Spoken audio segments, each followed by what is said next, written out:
In the year 551 BC, in the state of Lu, one fine autumn morning, a baby was born to an impoverished noble family.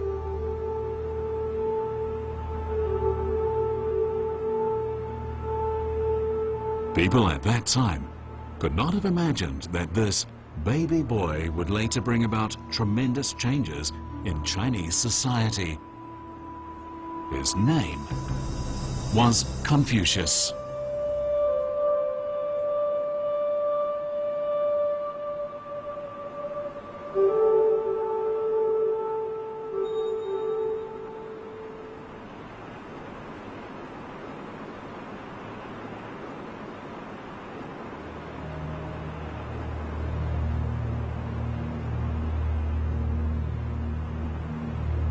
The Temple of Confucius is dedicated to his worship. Covering an area of 22 hectares, it features exquisite architecture on a grand scale, a unified and balanced layout, and it reflects the traditions of ancient Chinese architectural art.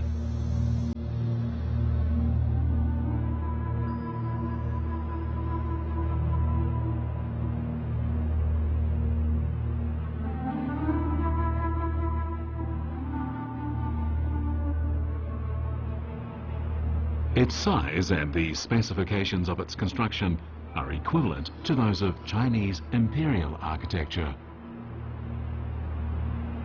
With a history of over 2,000 years, the temple is a unique building in the cultural history of mankind.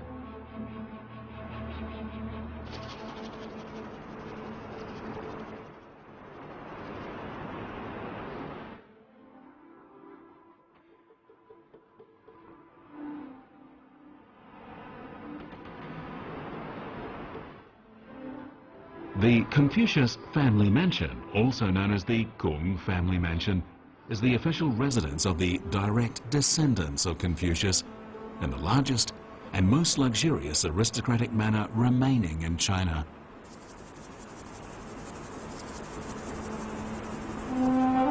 The cemetery of Confucius is a family burial ground for Confucius and his descendants.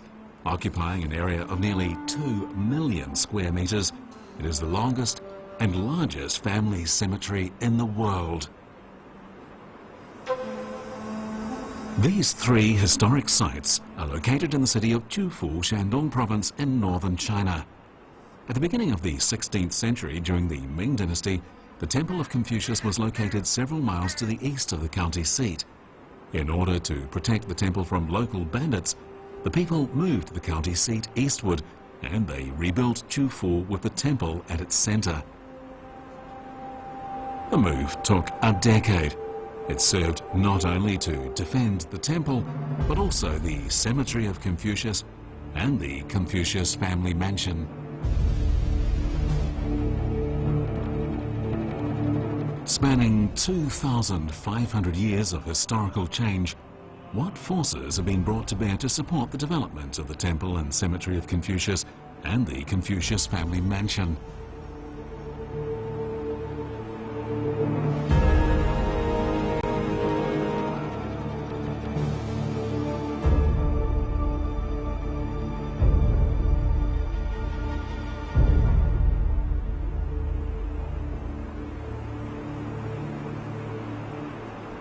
In the year 549 BC, the then 3-year-old Confucius lost his father.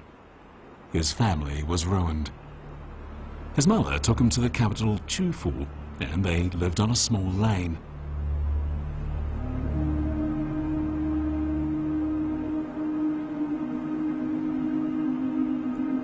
In his childhood, Confucius enjoyed imitating a variety of ritual etiquettes, an activity which became a favorite game. At the time, only the children of the nobility had the right to receive an education. But although Confucius lived a poor life, he did after all belong to the aristocracy, so he was eligible to receive an education.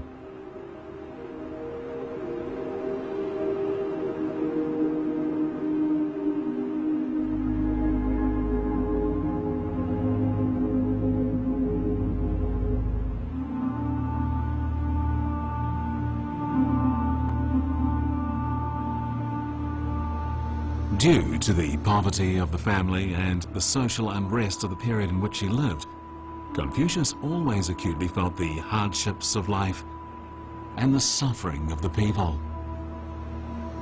It was in such an environment that Confucius formed the ambition of transforming society. By the time he was in his 30s, Confucius was already famous for his learned knowledge, and so the monarch of Qi asked Confucius how to govern the country. Confucius replied, "There is government when the monarch is a monarch and the minister is a minister, when the father is a father and the son is a son." Confucius meant that in any country the monarch should have the highest power, and in a family the father should be the absolute authority. This was his commentary on the chaotic social order of his day. Confucius's political views were further carried forward by his successors, and they became an important theoretical basis for a centralized system. Confucius's core political theory ran that if law leads people and punishments are enacted uniformly, then the people will try to avoid the punishment, but they will have no sense of shame for the crime. If, however, they are led by virtue and the rules of propriety are respected uniformly, then they will have a sense of shame, and moreover, they will become good people. Moral forces are more effective than laws, so a ruler should rule a country by virtue.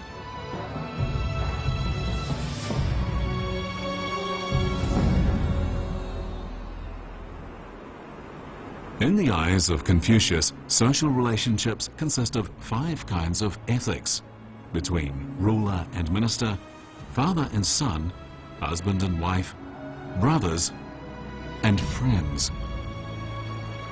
On one occasion, a student of Confucius called Zixia asked Confucius, "Well, the elder brother should treat his younger brothers kindly, and the younger brothers should respect their elder brother."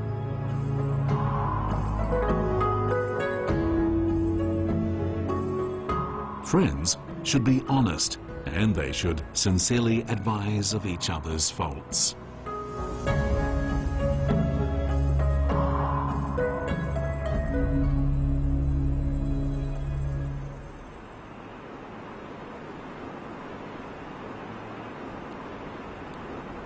Confucius tried to restore the power of the king and prevent the occurrence of war through the bindings of ethics and morality. This was, in fact, impossible in such an era of great change, but whenever Chinese society was stable, Confucius's ideas were the preferred approach by government. Confucius's political views favor centralized consolidation, and his ethical thoughts are appropriate guidelines for the lives of civilians, both forming a social basis of national stability.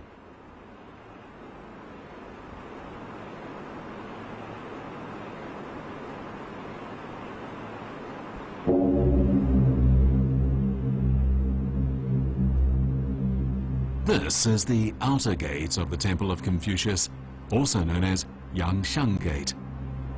The 4 characters on the doorhead, which literally mean walls of tremendous height, are a metaphor for Confucius's extensive and profound knowledge.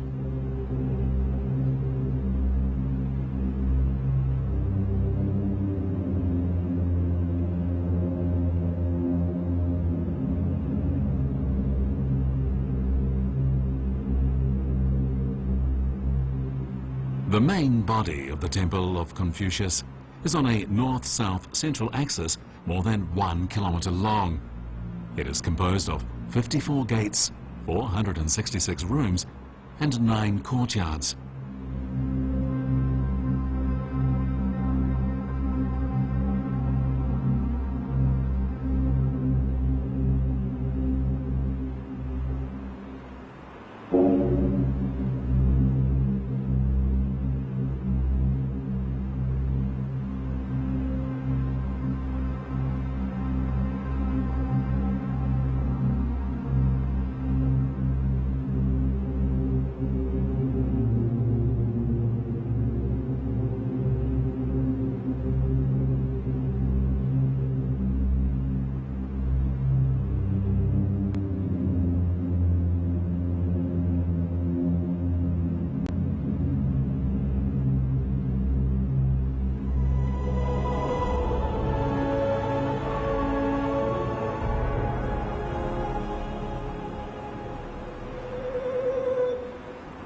The Apricot Platform is said to be the place where Confucius gave lectures.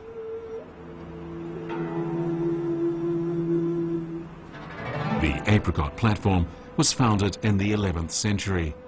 It is 12 meters high, features double yellow roof tiles and colorful coiling dragons.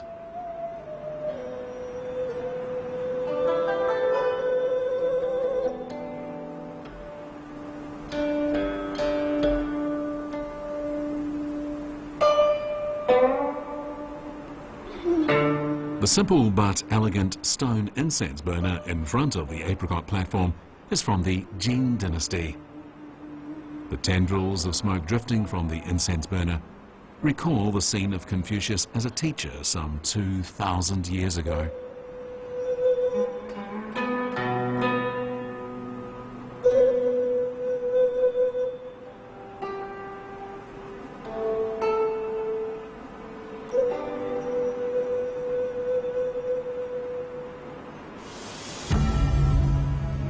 When he was near the age of 30, Confucius founded the first private school in China. Anyone could learn from him, regardless of their social status.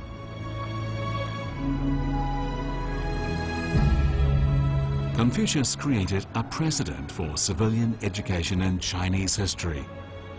Becoming a teacher was also his lifelong career.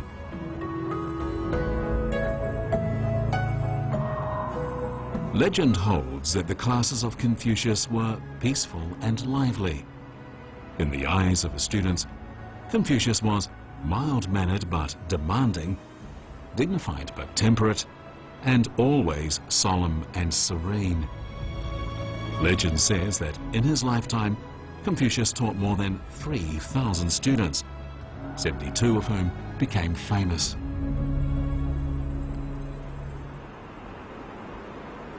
The respect to Confucius paid by Chinese emperors and rulers is expressed in the most direct way in the courtyard.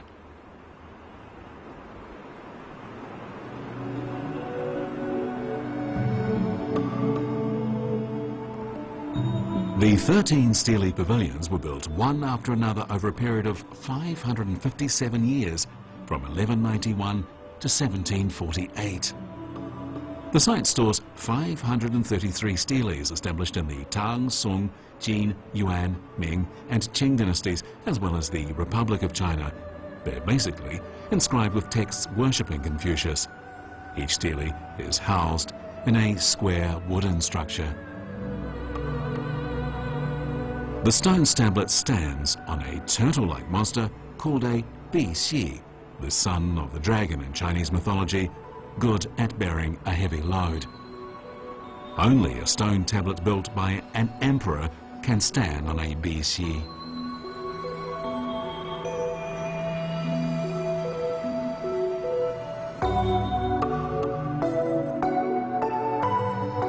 Through the spacious grounds, people find that in their worship and adoration of Confucius, especially after shaking off their restless moods, they're prepared to walk into the center of the temple in a humble spirit of admiration.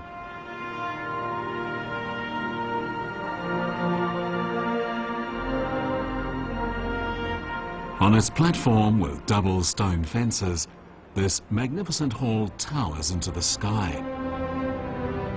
In the middle of the double cornices, the characters meaning Dacheng Hall are firmly guarded by wooden dragons laced with gold. This is the core building inside the temple grounds dedicated to the worship of Confucius.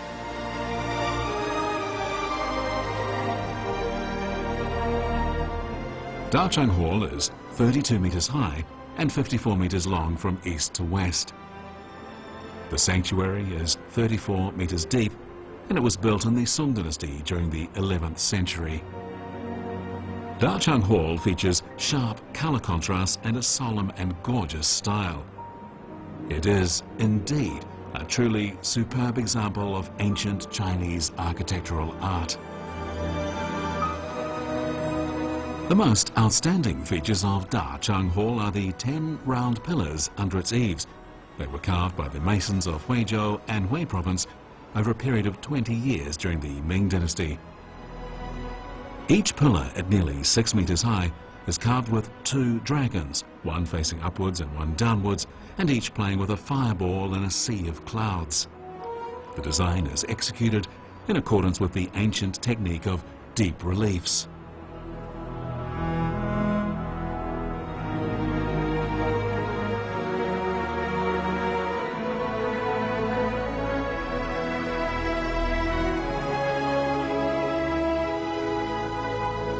All 10 dragon pillars are beautifully and uniquely designed.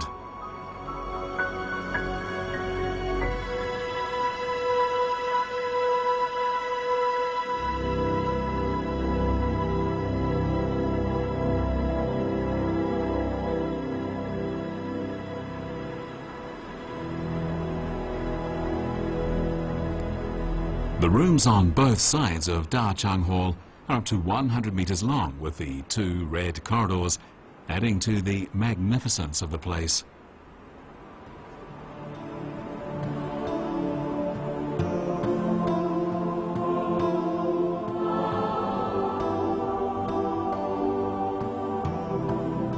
These wooden memorial tablets in the rooms enshrine 156 students of Confucius and later outstanding successors.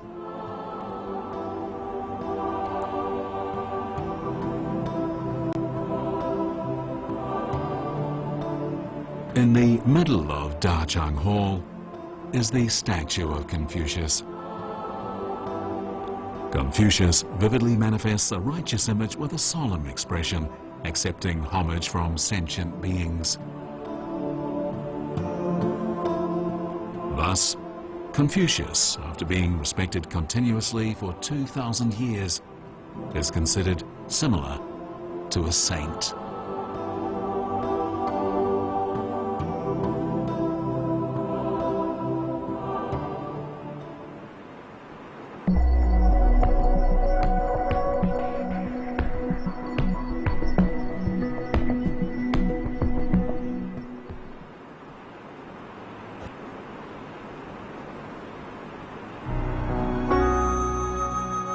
The Confucius family mansion, located to the east of the Temple of Confucius, consists of 9 courtyards divided into 3 groups of buildings in the center, east and west. It includes 463 rooms and occupies an area of more than 16 hectares. What remains today is the architecture of the Ming and Qing dynasties. It is a unique ancient Chinese aristocratic manor integrating government offices and residences, so that people feel as if they are floating. The chambers of the Confucius family mansion are comprised of 4 courtyards in an architectural style very different from the government offices. All the buildings in the inner chambers reveal the luxurious and elegant aesthetic tastes of ancient noble residences. The rear building is where the owner lives. The downstairs gallery displays typical features of ancient Chinese architecture. The present arrangement contains the furnishings of Confucius's 77th generation, from when the descendant was married in 1936.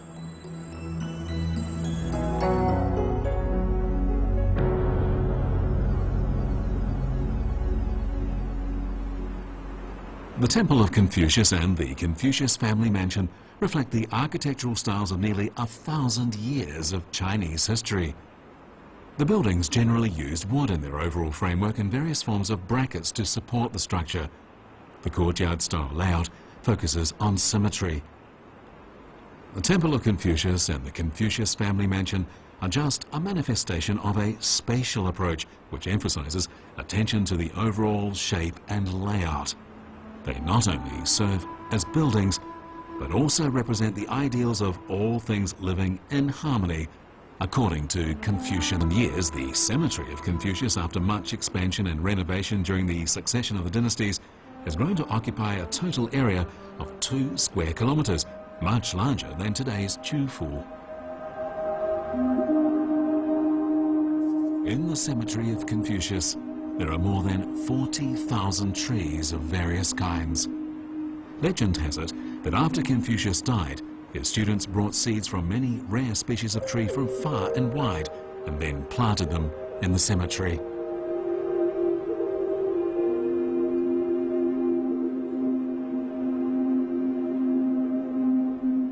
Over this stone bridge is the tomb of Confucius.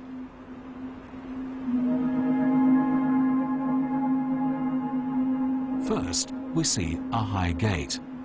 Then we see a path, on both sides of which are 4 pairs of stone statues built during the 11th century in the Song dynasty. This is the burial place of the great man, Confucius. The tomb, 30 meters long and 5 meters high, is in the shape of a horse's back, a special, honorable shape for a tomb. This tombstone was made in the year 1443, and it's inscribed with the words, "Tomb of the great established supreme sage of culture and education." This is a truly unique and lofty title.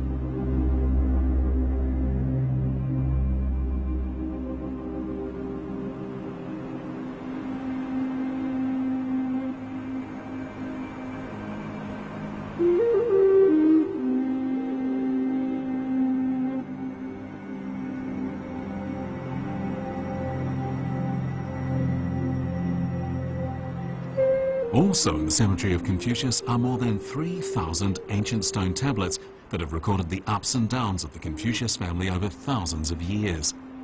In the study of the Chinese calligraphic arts, the scripts on these stone tablets are priceless.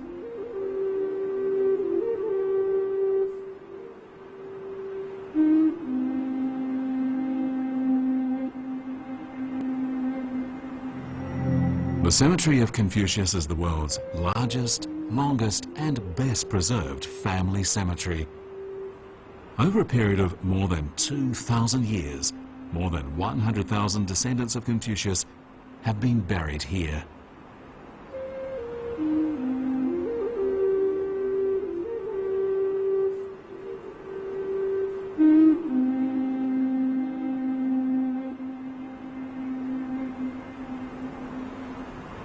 In his life, Confucius experienced plenty of grief. At an early age, he became an orphan, and later he lost his wife and his son.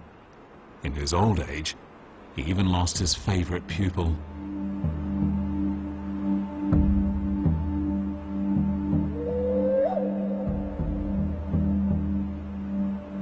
In the year 479 BC, Confucius was 73 years old. One day in the April of that year, Confucius summoned his disciples to his side. He said to them, "I will leave these books to you. Thoughts live in books. After I'm dead, do not stay here. Spread the truth about life to the world."